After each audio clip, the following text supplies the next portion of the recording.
That's super dope. Yeah. Yeah. That's definitely a story we should go into once we start rolling. Oh yeah, yeah. for sure. Because I'm gonna ask. Yeah, definitely. Because I play some of Nick's music in my classes, and I just listened to your album too, and like your title track too. But we'll talk about that. Like I'll play. Yeah, I feel Like, whoa, why are you flowing all this content so early?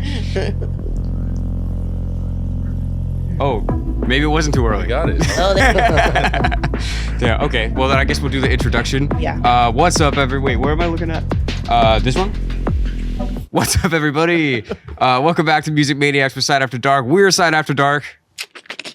And we're joined by two very special guests today. Hey. I feel it's funny having two people. It's like, should we go around the table and introduce ourselves? Sure. Yeah. I'll start off. Go for it.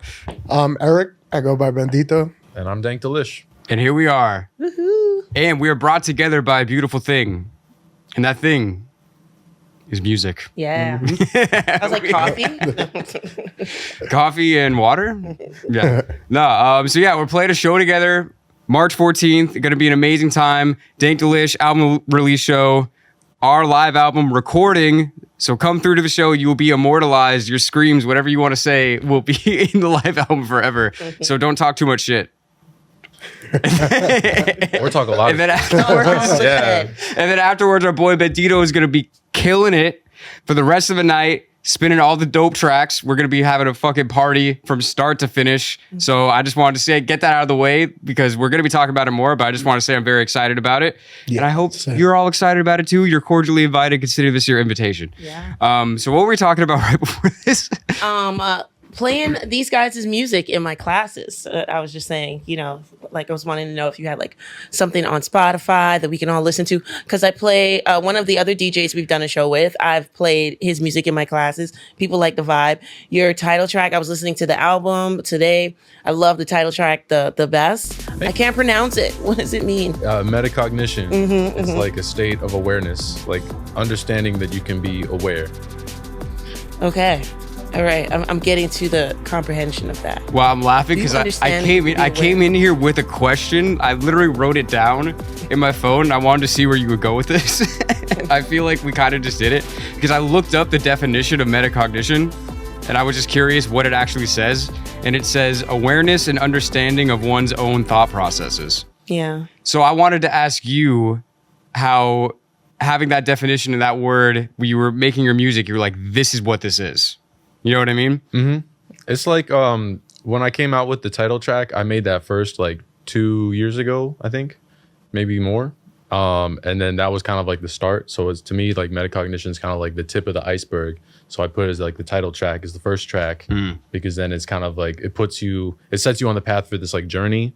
And then as you go throughout it, it's like you kind of get these repeated themes. Yeah. And it's all just keeping like your focus like kind of right here the whole time. Right. That was the goal. So. Oh yeah. Oh yeah. It's just cool hearing how like different people can like interpret things in their way.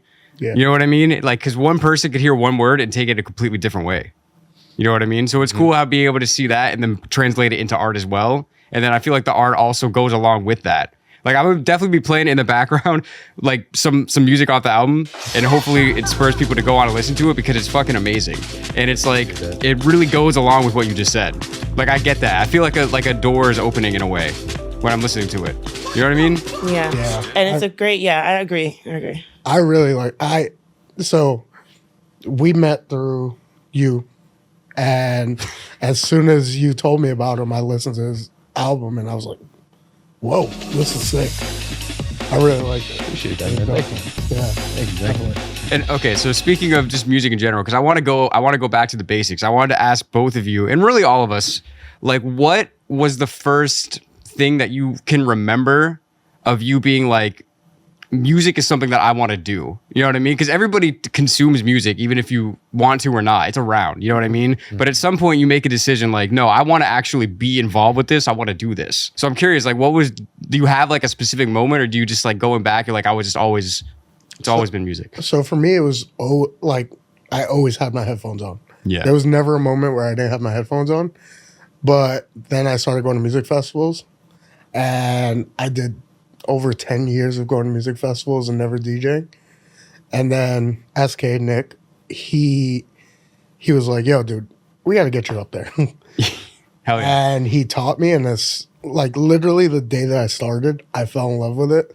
And I was at the studio practicing every weekend for like a year and a half. I spent so much money on that damn studio, but I fell in love with it right away. Yeah. Yeah. I feel like oftentimes the hardest part is just making that first step, man. Yeah, definitely. Because you build it up in your head so much, like, oh, look at these people, they're doing so well. I don't know, I could do that, blah, blah, blah, blah. But everybody starts somewhere, you know? Yep. And then once you do it, it's like, there's no turning back. What about you? I'm curious. Well, I lucked out because mine happened when I was really young. So I didn't have that perception of like taking a leap, I guess. So like subconsciously, apparently I came out of the womb snapping my fingers. So that was cool. But then like my dad's a musician. So I grew up like with music around. He used to play like jazz, reggae. So we would go to like different like nightclubs and he would play, and then he would let me like, you know, play a little like shaker or tambourine or something like that. He'd teach me how to count the music and everything. So Nice. it was around that time when I was like, oh, okay, I could like do this all the time. I got to experience like the entire experience of like, you know, getting $10 in tips, getting free meal, getting, well, I didn't get free drinks. I was 4, but you know, like, I hope not. and a couple sips. No. But yeah, the whole thing. So ever since then, I was just like, cool, I'm going to do this. It was just embedded in me, I think. Yo, something you just said actually just blew my mind right now. Like thinking about like being like a 10-year-old, like getting someone give you like $10, or sorry, 4 years old, someone give you like $10. That's a like, lot. yeah, that not only is that a lot, but it's like, whoa, like I can like, people give me money for this. You know what I mean? Like from, especially like at such a young age, like I definitely see how just like one thing like that completely like put someone on a path. You know what I mean? Because then you get like that positive reinforcement of it as well. It's not like you're just doing it for you. It's like other people are like, oh, I like this. I wonder, do we have anyone else in this room whose father was a musician? My dad was a musician. Hey, right on. Yeah. He used to bring me on stage and I used to like dance and stuff like that. But I started out as a dancer. I think my first class was a piano class and I didn't want to do it. I was just dancing around. They put me in dance. But when I figured out that I can do music, that was like my first year in college. Like towards the end of high school, I was like just writing poems and stuff. And then in college, at the Gap, where I started my first like real job, I met this girl and she was like into modeling and stuff. And she was like, yeah, but you know, when we're in Brooklyn, you know, we get on the stage in the reggae clubs and we'd be chatting on the mic. And I was like, people really do this. And I was like, and then once that sparks interest in you, you start to just become in circles that do music as well. All of a sudden, people that live in your neighborhood, oh, I do music too. And you're just like, oh, okay, well, I found my people, like, you know? So yeah, that's pretty much how it started. Yeah. It's almost like finding like a, how do I want to say it? It's like a group you didn't even know that existed. That was like right under your nose the whole time. Exactly, yeah, because we're You're all like- being professional at work and stuff like that. But, you know, people are like, yeah, you know, I jam at this club. And you're Yeah. like, holy shit, like, this is my squad, you know? Do people ever, I'm curious if this ever happens to you guys. This has happened to me before. I've seen people like, people that I work with have seen me like perform and be like, bro, you're like a different person. Like, I didn't even recognize you. And I'm like, that's because if you're at work, you can't really like be your full self. Yeah. You know what I mean? So I'm curious, like, has anyone ever like seen, like known you outside of music and then see you play music? You're like, bro, I didn't even know you could be like that, man. You know what I mean? Like, does that happen to you guys? Absolutely. For me, it's like my singing. Like my singing voice versus my talking voice, I feel like are very different. So when people hear me sing, they're like, oh, I didn't even know you sound like that. Like, so. True. That makes sense. What about you? I'm not a person that dances. I don't dance. I don't have rhythm. But my dad has come to a couple of my sets and he's like, bro, I've never seen you move like that. There you go. Where has this been? And I'm like, I don't know. I'm just up there. I lose control and Bro, that's what it's all about. The losing control is it's ironic because I feel like when you're talking about music, the more you lose control, the more you're in control sometimes. Because if you're thinking about it too much, you're not in it. No. yep.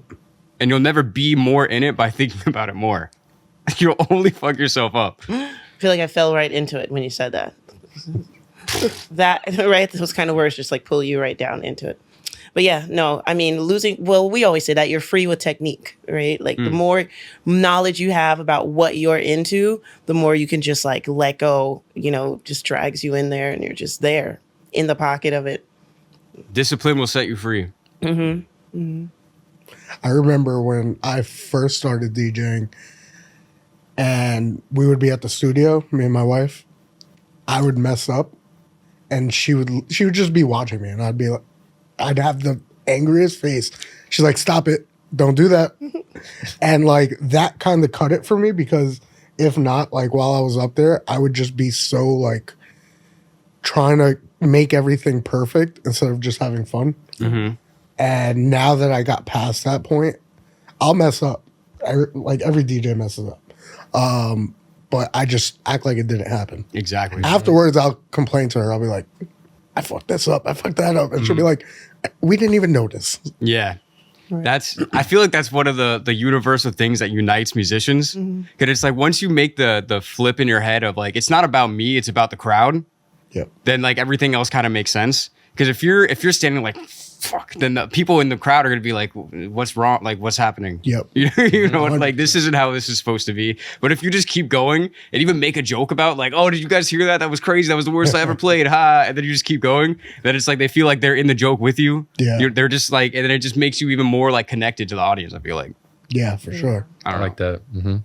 I used to have a teacher who was like great jazz teacher, but every time I would see him perform, he would do that. Like he would play upright bass. Yeah. Like, oh, fuck. Like every time he'd mess up, which wasn't really messing up because it's jazz. Like every note counts, I think. So for him though, it was just like the end of the world. And then, but like it still sounded great. Like no one would have known had he not, made all the noises about it. Yep. Yeah, that's really the thing. You can't let them know. Yeah. Yeah, for Gotta sure. play it It's a cool. secret. Keep to yourself. What's your, like, for you guys, what's your favorite part, or what's the main thing that you have to do when you get out in front of a crowd? Like, I'm for sure going to do blah, blah, blah. Main song, main style, whatever it is. What do you always do? Honestly, I don't know if I have a thing. Do you have a spiel?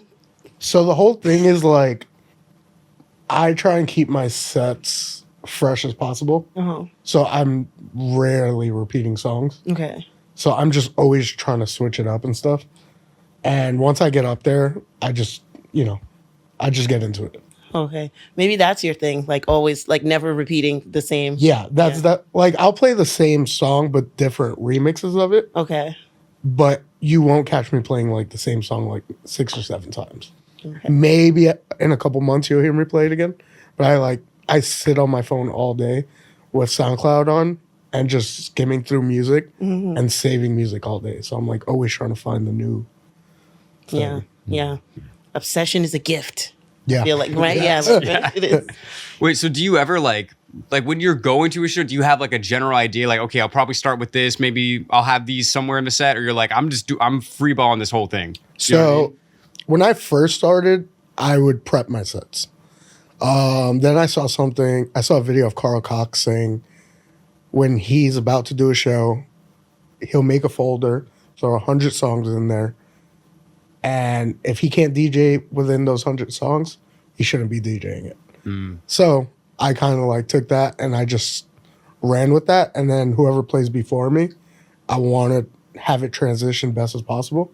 So I'll go based on like the vibe of before. And then if it's something different from what I'll usually play, I'll build it up to where I want it to be. Right. That makes sense. So you pick it back off the vibes, keep everything like consistent. Keep it flowing. Yeah. What about you, Dank? What do you do? For me, I guess visually, like I have more visual cues, I think, than specific songs I like to play. Like I have like songs like hits or whatever that I think like people would enjoy because they've heard them a lot over time. But I'm currently in a state where I'm trying to be more open to stylistic change, like genre wise. Like this whole album is the first time I've had like one body of work that's like focused on one genre of music, but then I'm like trying to add in other ideas and like incorporate other styles of music that have inspired me. So that's like still like a new thing I'm experimenting with like on the stage. But I mean, I keep my goggles. Yeah. I have my earring, The goggles are definitely a visual trademark.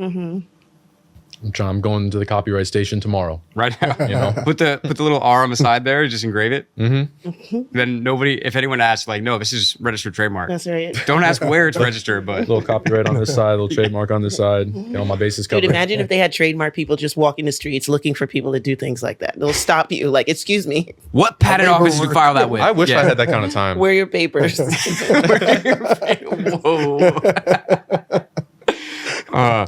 That's funny. What about you? Do you have any? I feel like we talked about this before, but like, because I feel like before shows we'll usually be off doing our thing, and then when the show happens, we're like, okay, here we are. Yeah. I know you you would do the thing with your tongue. Yeah, I definitely, because the tongue is a muscle, and my last vocal coach taught me that you can just wrap paper towel around the sides of your tongue and like pull it out. Like it hurts because it's a muscle that you don't usually stretch, physically.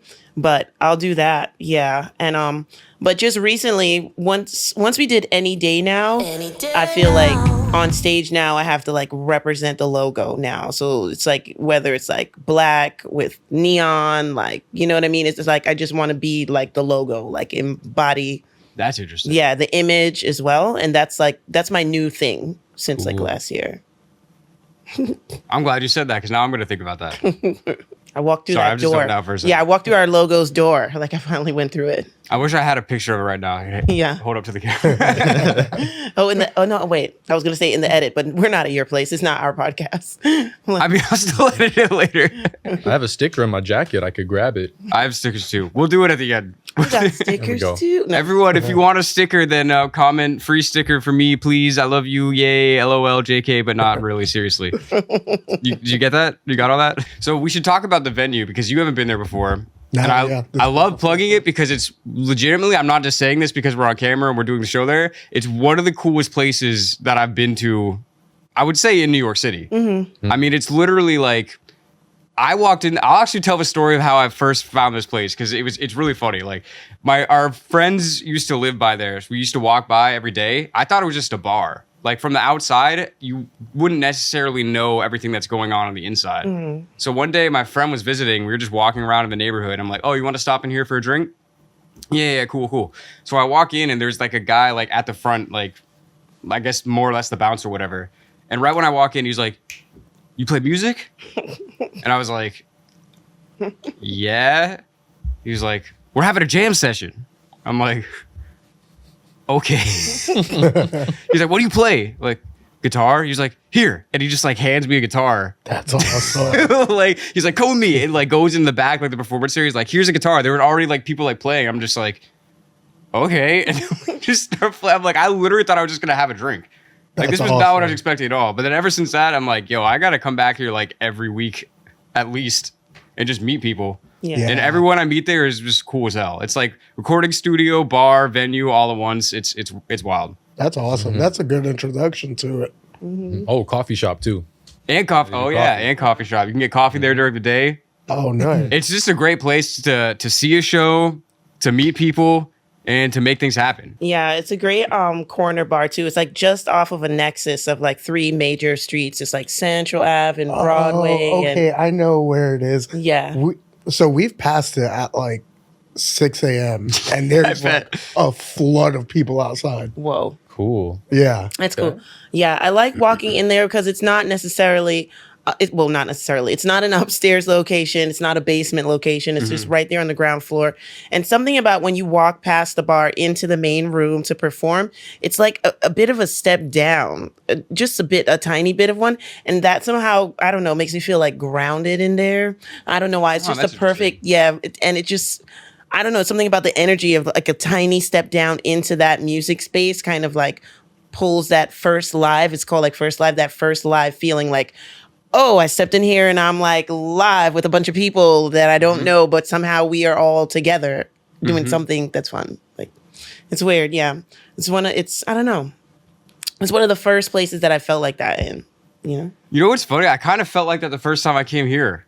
When we walked through the studio, we're like, whoa, it's like this? You know what I mean? Yeah. Like, that's kind of how I felt like at first live. I don't know. Yeah. Would you agree with that?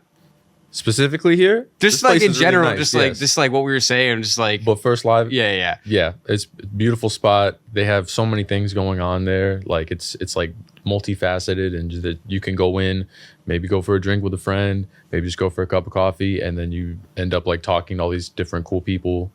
I used to go last year when they were doing the open mics. Yeah. That was such a cool time because then it was like it gave you kind of like for like what was it, like $5. You can go in and get the entire experience and just kind of see what it's like. They would like film your sets. They'd like email you about it and get like little footage to put like online. It was really nice. So very, very excited for the show. I want to go on a little tangent because we're talking about open mics. I want to give like an ode to open mics right now, because especially here, like I had gone to like open mics before I moved here and stuff, and it was like whatever. But like here, it's so interesting anytime you go to an open mic, because you could see the greatest thing you've ever seen. And then right after, you could see one of the like cringiest things you've ever seen. You know what I mean? Like you'll see someone that's like, I can't even believe this person is so talented. That's so crazy. They're gonna do all these things one day, and then somebody comes in that clearly did not practice at all, and their guitar's out of tune, and they don't even know what's out of tune. You know what I mean? And you have to start somewhere. I'm not talking shit or anything, but it's just seeing all the people from all over and all the different levels of talent that exist within. New York City is only like what? How many square miles? Like Exactly. It's not physically really that big of a place. Like we were talking before this, like you're from Phoenix, Wolf is from Texas, I'm from Florida. It's like there's so much more space in all those places. Like going from like the cities to the suburb, it's like twice as much actual space as the whole of New York City. So the concentration of like any kind of thing, like an open mic or like open decks, it's like just being able to see all the different kinds of people all doing the same thing, all that they love. It's just like a beautiful thing. Yeah. So I just want to shout out open mics because you had brought that up. Much love open mics. Much love Star Bar. My favorite open mic. Yeah. Shout out to Star Bar. That's Shout out another Star Bar. space too that has, I don't know, it's like its location and its vibe is just like, yeah, that one's very inclusive. You don't feel like a stranger when you step in Star Bar. That was actually where we met, wasn't it? Yeah. Yeah. I think you guys had a feature, or you guys performed like a month or so before that. Yes. Yeah, something Part like of that. Art versus something like Life. that. Yeah. Yeah. Shout out Art versus Life. Hell yeah, for real. It means so many like interesting people. And it's so weird. We were thinking of starting one of our videos like that, like an open mic, you know, just a whole bunch of a different array of different performers and stuff. And we said it already, so nobody copy it. I'm just kidding. Trademarked. I got a guy. Where are your Just like papers? that. I got you. Whoa. Have you all ever done like a open mic where it's like half comedy, half music? Yeah. Oh yeah. Split? Yeah. Oh yeah. Those are my favorites because it's like after we play, then we get to just enjoy the comedy and the music. Yeah. Should we talk about the music in again? Music in is great. It's in the new Bob Dylan movie. But It is? Yeah. They're Jeff is an older guy who owns the location, and he's been there since the 60s. So everybody has pretty much walked into everybody classic rock has walked into the music in. They do feature it in the new Bob Dylan movie. It doesn't look exactly the same. They kind of give it a more 6th Avenue feel as opposed to a West 4th just off of 6th Avenue feel. Like it makes it look bigger than it actually was. Yeah. But yeah, it's supposed to be in the movie. Yeah, that's one of those great spots. You can get into a nice New York spot where things are sarcastic enough to get some really good jokesters give you some comedy. 100%. And shout out to the Music Inn on West 4th Street. Y'all should definitely go there if you've never been there before. It's like, I think it's the oldest independent music store continually run in New York City. Oh, that's pretty sick. Yeah. And like you're saying, Jeff is like, he's an OG now, but Yeah. he's been there forever. And it's been like the same ownership for so long. And it's like, there's just a certain, it's kind of like a place like First Line. It's kind of like a hub of like whoever is around. Yeah. I remember we started going there, like this was like before COVID. We would go like to the open mic like every Thursday. Yeah. And we would just meet all the people, we'd meet a bunch of musicians, meet a bunch of comedians. And by the time like COVID happened, we would like go there just for somebody's show, and then we end up in like the back hallway where the employees are, like smoking a blunt. Yeah. It's like, we're just like, how did this happen? Like, Yeah. No, shout out to the Music Inn. I love that place. Okay.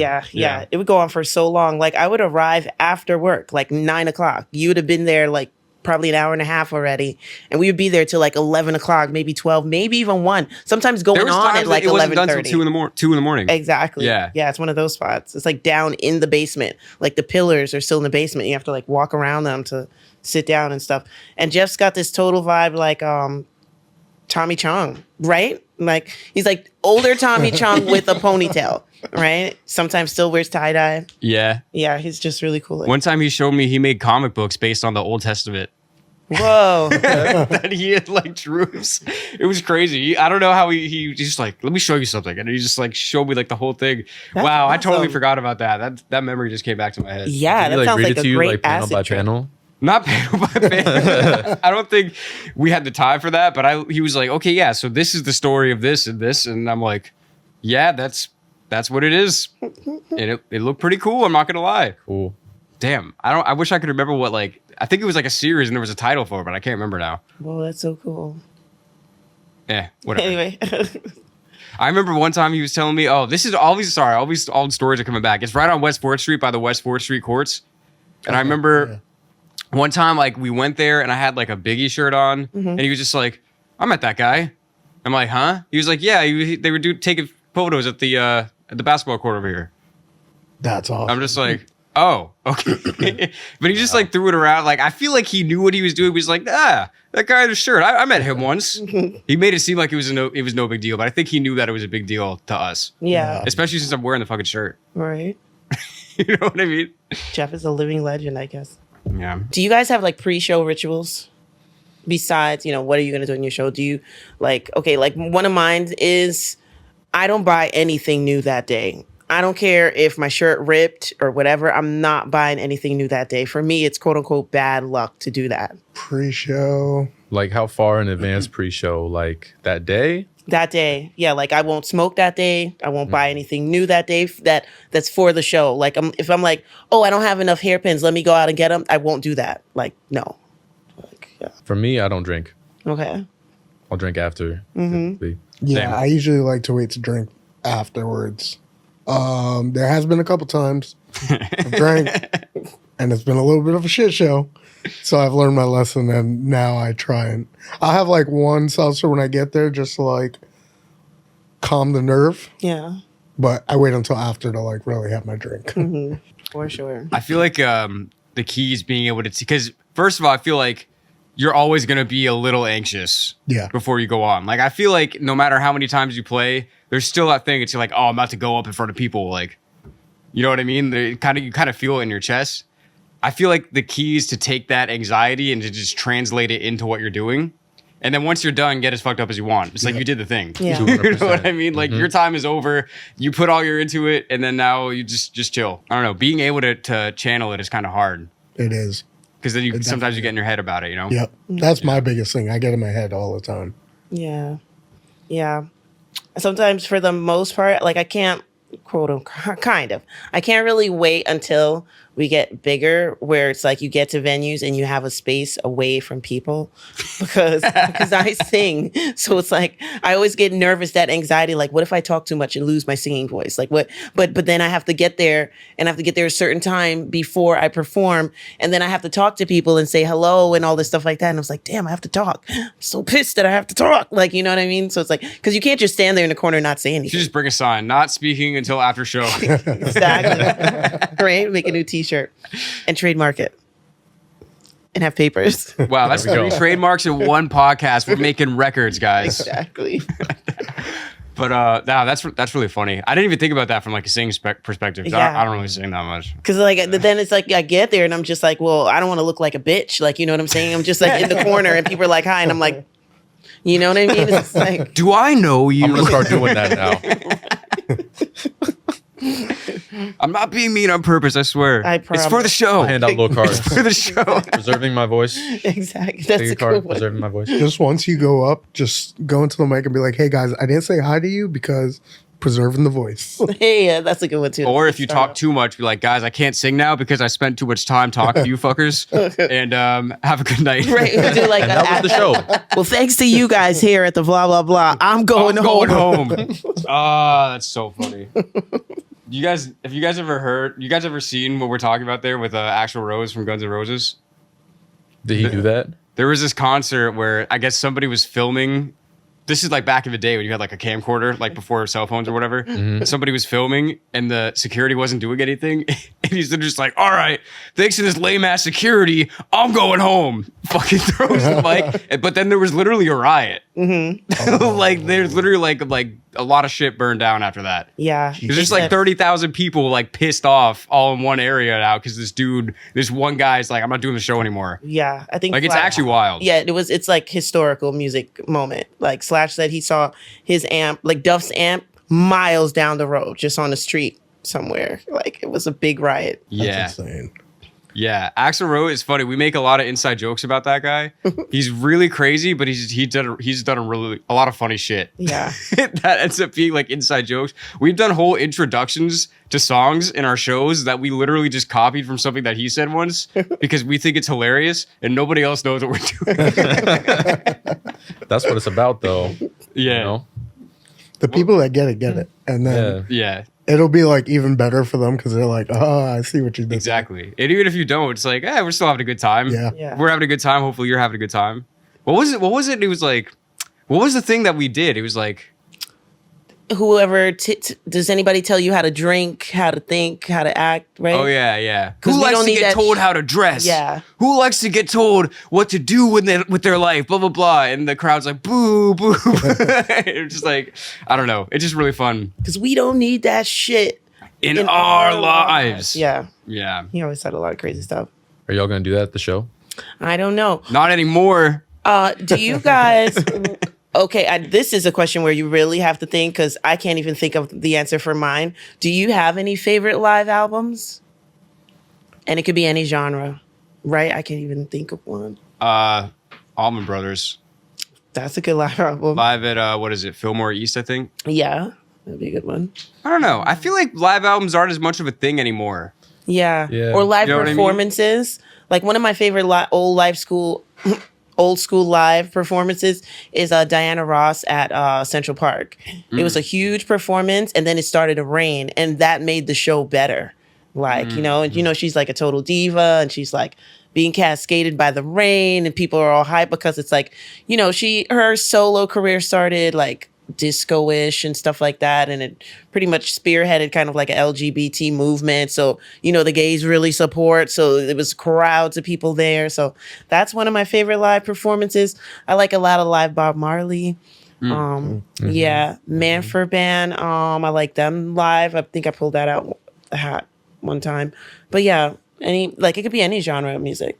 I think for me, like one that I've watched a lot was maybe like Michael Jackson's Dangerous tour.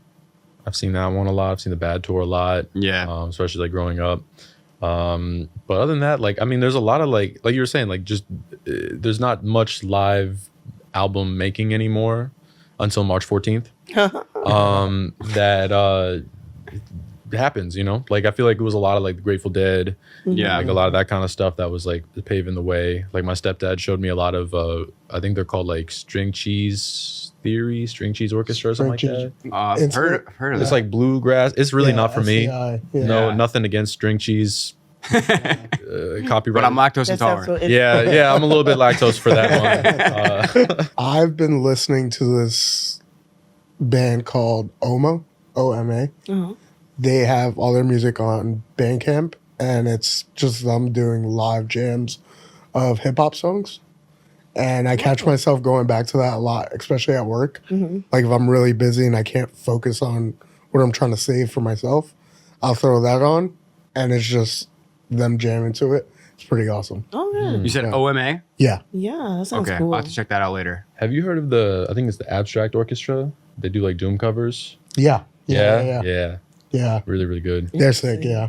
Wait, they do what covers? Dune? Like live covers of MF Doom.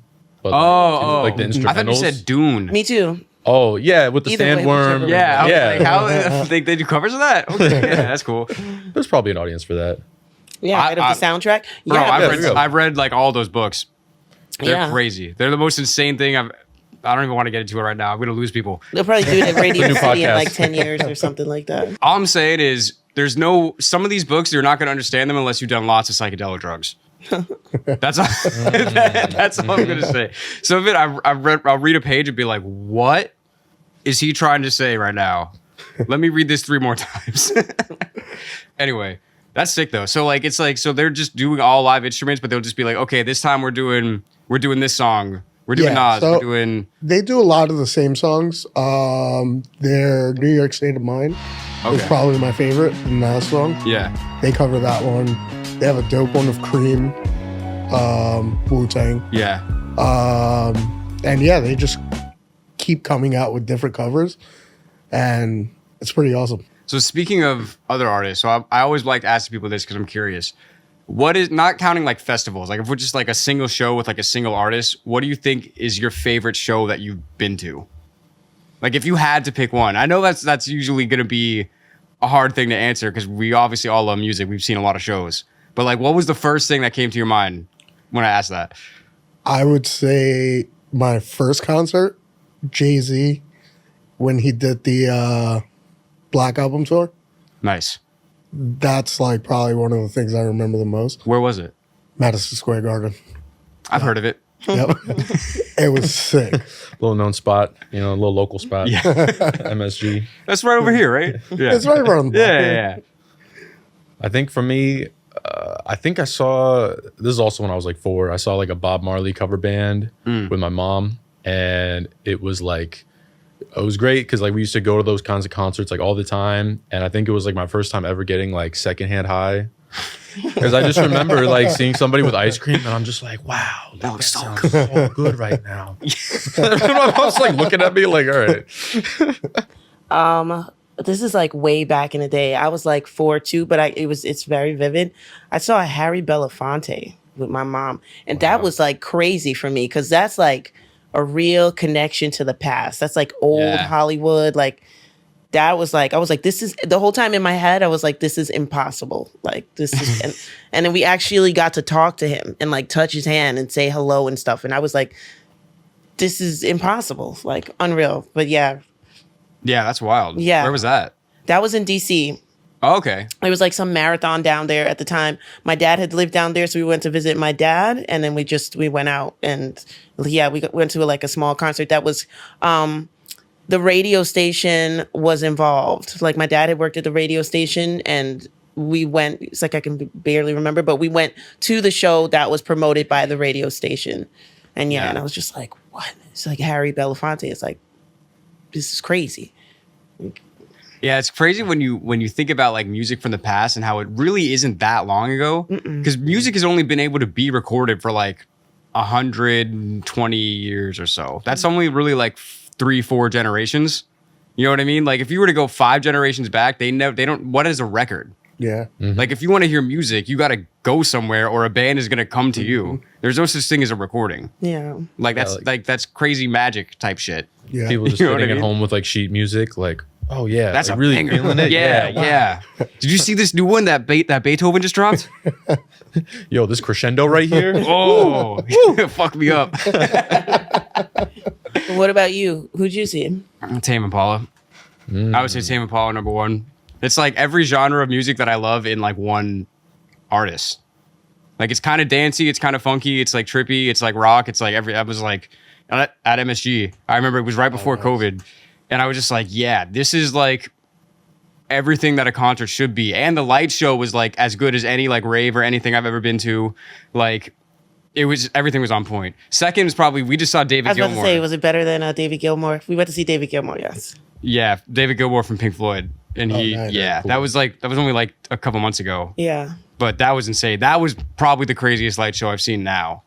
Like the whole thing was synced up. It's like literally just like throughout one guitar solo, the lights would get more and more intense with like every bar of music. Like it was synced up to like every single beat almost. Yeah. It was crazy. It blew my mind that somebody's whole job was to just sit there for every single piece of the set list. It was like, so the lights are gonna go this way, then they're gonna turn purple, then they're gonna go this way. It's like every single thing you could tell. Somebody planned it out meticulously. Yeah. Wow. Yeah. That's insane. Nah, it's crazy. That was another big moment too, because he's like another person who's like a connection to the past. It's like when you think about it, it's like this guy was born around World War II. He lived through Vietnam and segregation and civil rights. Even though he's British, like, you know, it's still a first world country. So like pretty much what we experienced, they experienced too on a different level. But yeah, that's somebody that went through like all of those things, you know, and he's still here. Like, even though they tried to make things seem like they were very, very long ago by showing black and white pictures, you know, they don't color the pictures, but it's like these people are literally still here. Yeah. You know what I mean? And if he needed to like run down the block, he could run. Like that's how vital he probably still is. You know what I'm saying? So it's like, you're just like, whoa, concert moments. Hopefully our live show will be that effective. Some person will run be down like, the block after. I saw Sight After Dark and Dank Delish and Bendito at a live show one time. You're right. I don't believe you. All we have to do is just put it in black and white, and then people will think we're time travelers. There you go. You know? Yo, it's funny you were saying that because I was thinking about that when you said it. Like, they do really do that, right? They'll literally be like, oh, check out this classic picture of Mobb Deep from 1990. And it's like in black and white. And it's like, you had color. You 100% had color pictures then. You're just doing that to give it that vibe. Mm-hmm. That is the thing. I have noticed that. I was thinking about that the other day. Well, shout out to cameras. Mm-hmm. All the Shout out cameras. They're pretty cool. Cameras came before recording, right? Before audio recording? Stills? Yeah, I mean, they had to. Well, I don't know for sure. Like video? No, like a picture. Oh. A photograph. A photograph, yeah. A photograph or a phonograph? I think Which the was photograph first? had to come before. I think it was a yes, photograph. because they photographed cowboys. You know what I Yeah, mean? And there was no yeah. recording with cowboys yet. Yep. At least they say. No, I'm just kidding. That's kind of crazy, though. Like, people were able to figure out how to take an actual still of life. Like, think about trying to describe a camera to somebody before a camera exists. Yeah. Like, you know this thing that's happening in right now? What if we just grab this out of the air and then we could just hold this forever? That had to have happened in a cave, right? With like fire, right? Because don't caves do that? It's like I don't know, like wind or a flash of fire can throw your shadow on a wall and keep your shadow on a wall. So somebody had to think like, okay, light, image, projection. Let's figure out how to do that. It had to have happened like that. I guess. It had to. No, I'm just kidding. I hereby decree. Copyright. No, but it's wild that happened before you could even like listen to a song in your home. Mm-hmm. You know what I'm saying? Like, think about that. Yep. That's what I never thought about that before. So interesting. Yeah. I always bug out because I like old cowboy things. You know, I'll watch like Tombstone. That's one of my favorite movies. And I'm like, man, Wyatt Earp was here. Like, he was here. And they have a picture of him and his grave is like here. Like, it's just crazy to me. So, yeah, all Yeah. those old things. I'm just going down like a trippy rabbit hole right now. Right. I know, right? I'm almost thinking like, what live cowboy shows do you like? No, I'm just And I only did 5 grams of LSD before this podcast, guys. You got any left? Imagine. We'll talk later. We'll talk. I mean, no drugs were consumed during the making of this podcast. Remember, we were practicing this Sunday, and I made a joke because we have a song called Eastside Edibles that you may or may not have heard, and it's about eating edibles. And we're like, there's a pause in the song, and I'm like, everybody, it's like, have you had one yet? Did it drop? All right, well, now I want you to go outside, get in a car, get behind the wheel. Yeah. My girlfriend actually caught one of those edibles you guys threw at the show at the Bowery. Woohoo! Oh yeah. Yeah. How were they? Because I didn't try them. We can't remember, before. so Okay, it so must that's have worked. Good. That's good. Yeah. Okay. Potent. Shout out, because I went to a dispenser I hadn't been to or whatever shop for the first time to get those, and I was like, you know how some places are better than others. So I was like, I hope these ones are really good because the place looked really nice, but also that's kind of deceiving sometimes. Yeah. Yeah. Because sometimes the places that look the nice are the shittiest, and the places that look terrible have the best stuff. So true. They dress up the packaging a certain way. They make it fun. And the next thing you know, you're like, like half naked on the sidewalk or something. You guys ever have weed like that? No? Okay. Dude, edibles, they make them too strong. Yeah, Yeah, certain for ones, sure. especially, oh my gosh, when we had the weed explosion here in New York and people were just having gummies for like really cheap. They used to have those like weed fairs where you go upstairs into some building on like in 45th Street and there's like just a whole bunch of weed vendors there. The edibles were crazy. Like, so I used to eat some just like a couple before a reaction video and be like, what the fuck did I do? Like, can I even hear this song right now? Like, there were moments. What is music? Exactly. Like, What is a song? trying to find a word for a thought here. Can't. What are words? Words are just ways that we try to express what's happening in our brains so that other people can understand it. You know what I mean? Like, who was the first person that thought of a language? Like, think about it. Like, you're in a cave or whatever. You're having all these ideas like, oh, like, we shouldn't put the door over there because the fucking lions could come in easier. Yeah. But you don't have a language. So how do you explain that? I think so. You know what I mean? Like, I heard we were born with speech. goo goo gaga? We were made with speech. Like us, the humans. As opposed to The everyone animals. else? Yeah, the animals. Where it's like, the animals come out and they're just like, they bark. They're not going to make a language. Like, like the dogs will just bark. They sound the same way in China that they do over here, even though I make jokes about that. But Did they have an accent? do the animals have a language to the other animals. Like, not that we can understand. Like a bird, I feel like a bird has a language, right? Like a bird talking to another bird, and they're like, oh, yeah, this way. Like they have mating. You know what I mean? Yeah. Yeah. Bees dance. I think so. And I've just been looking at a lot of animals on like screen and stuff, and they talk to each other, because you'll see like a duck living with a cat and all these things. Like they do have a language, you know, not a vocal verbal one, of course. You know, but yeah, we're the ones with this goes there. Like we were born kind of knowing that we have to put together certain sounds to communicate with each other. Like we can do that as opposed to doing it the animal way, where it's just like, you know, you can look in somebody's eyes and kind of have a conversation, especially if you know them well enough, or if you're in tune with yourself enough. And then there's always, like, across the globe, there's certain physical things that make you know how people are feeling. You know, if I go like this and stuff like that, like, you know, I'm happy and I'm laughing. You know, if I'm like this, like, you know, we all know that across the globe. You know, you that's true. I mean, a smile or a frown is universal. You know, if I go like this, you know, I'm like scared, or like, you know what I mean? Yeah. Relax. You know, so it's going to be okay. Yeah, it's pretty crazy. And I think I heard also that the animals are born knowing that we help. Like we made a lot of this and we help them and stuff. Like they know it. How would somebody know that though? I don't know. One of my friends, I tell this story. One of my friends in the wintertime, he was living what's that area?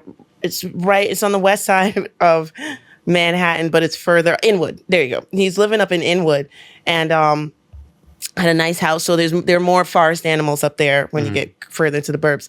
And a raccoon, it was like one of the snowstorm days. It was more like a slushy, sleety day. And a raccoon was like freezing. So he's like digging out his driveway and stuff like that. And a raccoon walks up to him and was like, oh, and he was like, yeah. And he was like, he just didn't know what to do. So he that just meant started. He was hot? He was too hot? Exactly, right? He started like digging dirt in his, on his lawn. And he had a little piece of panel of wood, and he went like this to the raccoon, and it went there, and it went under, and it just was like giving him a nod, like, thanks, man. Like, I needed that. It's crazy. Wow. Maybe a little thumbs up. Yeah, you know? Good job. Wow. And then that makes me think also, I'm like, so how did so definitely we talked about this before. The first instrument was definitely a drum. Of course. It had to be a drum. You just, let's make a beat. You know what I mean? But who was the first people to be like, okay, so you do that, then you come over here. You see this thing? If you put the strings at different places, it makes different noises. Now we have to sync all of it up together. Yeah. Like, imagine trying to explain that to somebody that's never heard of music before. Yeah. Yeah. I think the beauty of it is that it's all a feeling. It's all like a very emotional thing. Yeah. And music originates, I think, through storytelling. So you have a drum, and then you get maybe like a drum circle, multiple people playing different shaped handmade drums. Right. Being able to communicate that way. Maybe somebody's dancing around that to tell a story. And then I believe there was like flutes. I heard that every culture has like a history of some sort of flute or like woodwind thing. You know, you cut a couple holes in like a branch. I don't know how flutes work, but something like that, you know, and then there's all like different iterations through that. And then I think after that, somebody invented Pro Tools. Yeah. And that was in 1899. Yeah. That's so Facts, weird. science. By the dinosaurs. You heard it here first. Yeah, the dinosaurs invented Pro Tools. Copywritten. And it was only like 100 years ago.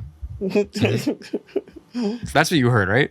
Yeah. Yeah. We're all watching the same station. That's crazy. Exactly. Just had to have black and white pictures. Now I'm just imagining dinosaurs with headphones on, just like, hell yeah. No, this snare is not it. New Jesus This track? snare sounds bad. I don't know, man. What do you think? No. Then the T-Rex is trying to reach but has no like little arms. And they all get eaten. Yeah. That's the whole story. That's the music industry, baby. Wow, it's all a metaphor for the industry. Full circle. Wow. Metacognition. You guys thought we were talking about dinosaurs this whole time? Y'all are fucking dumb. That was deep, okay? Trademarked. Trademark. Yeah. What was that for? Did we That's get like, that's we're what at it like is 8 for. now. did we get trademark counter in the bottom right? Yeah. Yeah, Definitely. you gotta keep a counter on this one. I lost track. Oh man. I don't know, but the strings definitely came from the heavens. I don't know how those came on Earth. Like with the woodwinds, I could see that being like watching a bird, because birds like drums. I know from having I had like 8 birds, and once you like start to hit something, they're like tweety, they right away. So I could see someone making a flute just by looking at a bird. Even poking the holes in them and saying like, because the birds will go like doo doo doo, and you'll actually see their tongues like moving certain ways. So I could see one fashioning, but the strings, I don't know. I just feel like those came from the heavens. They're like, here, children, here, play this one. That is wild to think of, like the first person to think of a stringed instrument. Yeah. Because like scientifically you could break like, oh yeah, like when it's the vibration is like this, it raises the pitch and blah, blah, blah. But no one's thinking about that. Just like, okay, this sounds different than this. What if I could figure out a way so that I make it the same every time? And then it'll be consistent, and then we can build off of it. I don't know. When you think about just like all of the history and evolution that goes into us being able to do this, playing music together, recording audio and video in a studio, it's like absolutely mind-blowing. It is. Like there's so many possible ways that it could have gone for none of this to ever happen. Yeah. Yep. You know? Mm-hmm. It's just crazy. And that's why I took 6 grams of LSD before this podcast. What's your favorite festival you've been to? Favorite festival, probably Friendship. Yeah, I've heard a lot about it. That's a whole different thing, because every other festival I've gone to, I'm either camping or I'm at an Airbnb. I want a ship. Whoa. I have unlimited food. 4:00 in the morning, I'm walking up to the bar getting pizzas and stuff. Yeah. I get to shower as much as I want. Not like out at a camping festival where you have to wait online and Right. showers close at a certain time. And just the vibe, to be honest, like of everyone there, everyone's there just having the time of their lives. And I think that was like probably the one festival that I went to where it wasn't like clicky. Because, you go to a festival and it's like one stage is dubstep, one stage is house, one stage is techno. No, like every corner you turn, there's something else. And everyone's just everywhere. So I think that was the coolest one I've been to for sure. Hell yeah. Hell yeah. I mean, I've heard a lot about it. We have a lot of mutual friends that have been. Yeah. So it's basically like a rave cruise, yeah? Yeah. Yeah, I mean, that's sick. And then you have one day, well, when I went, it was one day in Belize, and we had Skrillex on the beach. Wow. So it was like, there's a pool party during the day. We're all just drinking at the pool, having fun. Yeah. Went back to the boat, showered, got dressed, ate, came back out, and then we got to see Skrillex in the middle of a beach. And it was sick. That is. In Belize. Wow. Yeah. Yes. Yes. Damn, imagine being him. Hey, yo, you want to play this gig on the beach in Belize? Yeah. So No, he'd probably be like, again? Okay. True. Sure. Okay, the first time. Mm-hmm. Yeah. with him, it was funny because he wasn't supposed to be on the ship. He was going straight to Belize. He was going to play, and then that was it. But then he ended up jumping on the boat for the rest of the way. The next 2 days, it's like 5 days straight too. That's funny. Whoa. So then he comes back on the boat, and he was literally playing everywhere. We would just hear like, Skrillex is in room 204 doing a secret set. We went down to the room, and like we had just missed them, but the room was packed out with people in like a line down the hall in some random little room. And he just brings all his equipment and he just sets it up in the room and just... So they have this thing called Dial a DJ. Okay. And you have to find like a little token or a little piece of paper or whatever, and it'll give you the phone number. So then you call this number and you say, hey, I'm room whatever. I found Dial a DJ, send somebody over. One of our friends found it the year that I went.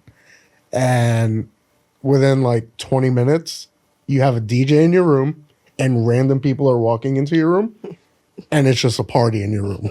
So it's like a scavenger hunt almost. Yeah. Yep. That's crazy. So you could be walking down the hall and all of a sudden you see a door open to a bedroom and it's just some random DJ just playing. That's insane. Wow. I like that. It was awesome. I've never been on a cruise in my life. Well, I mean, other than, you know, like the Circle Line or something like right around Manhattan to Staten Island or whatever. But I've never been on like a real cruise country to country. Try it out. It's a good time. Yeah, especially if a festival is attached to it. Yeah. Yeah. Sometimes I want to go on those old rock cruises. The yacht rock cruises. Yeah, it's the classic rockers from like that age. Because sometimes when you go where all the old people are, you can really chill because they're not going to buy, right? They're like off, right? You know, you're just like, oh, man, I can have like a real good time. Like I don't have to worry about, wow. And you're just like, what was that? Oh, it's just people. Like, you know. Yeah. Yeah, so maybe one of these days go on a nice cruise. Billy Joel and ABBA and Toto. What a lineup. That'd be a good cruise, yeah. What would be your ideal cruise festival lineup? Not of any specific genre. If you could pick like 3 people to just play a festival for you. Anyone can answer this first. I see a lot of light bulbs going on in people's heads. Whoa. So I would make it like, I would put Chase and Status for some drum and bass. I'd put Tape B for some dubstep and Sarah Landry for some techno. If those could be my 3 headliners, that would be. And you're having a great time. Yeah. Yeah. Damn. I'm kind of stumped myself on my own question. I didn't even have an answer for it. I'll throw out Tame Impala again because I love them. Did I say people that are still around now? You didn't say Alive You and did. Dead. Yeah, Oh, I didn't specify? No. Oh, okay. The Tame Impala, Bob Marley. That would be Ooh, crazy. that's pretty good. I don't know, Floyd. yeah, that'd be a good one. I mean, she would never ever do this, but a Bjork cruise, a festival. Her and like, there's this artist called Wood Kid. At one point, he had like a really big moment. He had that Run Boy Run song. I don't know if you guys know that. How's it go? Run, boy, run. They're trying to catch you. Run, boy. That sounds really familiar. It does sound familiar. Especially that part. Yeah, the whole album My and favorite stuff like part. that. That was absolutely great. I mean, if Zeppelin were still in their heyday, Zeppelin. but I need to get out. Like I could not be trapped on this boat for like a week. Like, you know what I'm saying? Because you know the kind of, I mean, wildness that it would attract, right? So Yeah, that's true. I would need to get out for a while, but I would definitely want to see GNR. I would definitely want to see Guns N' Roses on a cruise. Hell yeah, I would. Them, Wood Kid, and we would mellow it out with like the Isley Brothers. Oh, Chilling that'd be the whole- great, That's yeah. a good choice. I'm still feeling like the oldies vibes. I think Earth, Wind, and Fire, Stevie. And then I don't know who I would pick for a third. If I could open for them, I pick Like myself. me. Hell yeah. That's I like the that. best That's a answer. good Pick answer. myself, Yeah. that's it. Trademarked. Can you add like a sound effect of like a stamp every time? Awesome. Whatever a trademark sounds like, we'll find that.